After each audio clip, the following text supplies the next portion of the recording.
tips lang mga kapinta para dun sa mga magpipintura ng bubong. So para dun sa ating mga kapwa namimintura ng mga bubong na tulad nito. So ugaliin nyo mga kapintang magbaon kayo ng tubig. Tapos kapag medyo masama na ang inyong pakiramdam dahil sa sobrang init, ay magpahinga kayo ng konting oras. Kasi napakadelikado kapag pinilit nyo, kahit masama ang inyong pakiramdam ay pipilitin nyo pa rin, ay yun ay dahil sa init. So kailangan magpahinga ng konting oras kasi napakadelikado. Sayang ang ating buhay mga kapinta kapag pinilit natin. Kasi sa ganitong bubong mga kapinta, napakadelikado ng ating trabaho. Kasi doble ang ating iniingatan. Yung pag-apak mo kapag ganito katarik, tapos yung kalaban mong number 1 yung init.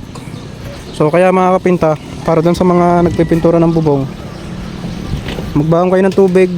Kailangan maya maya inom kayo ng tubig kasi napaka-delikado kapag ganito ang inyong trabaho.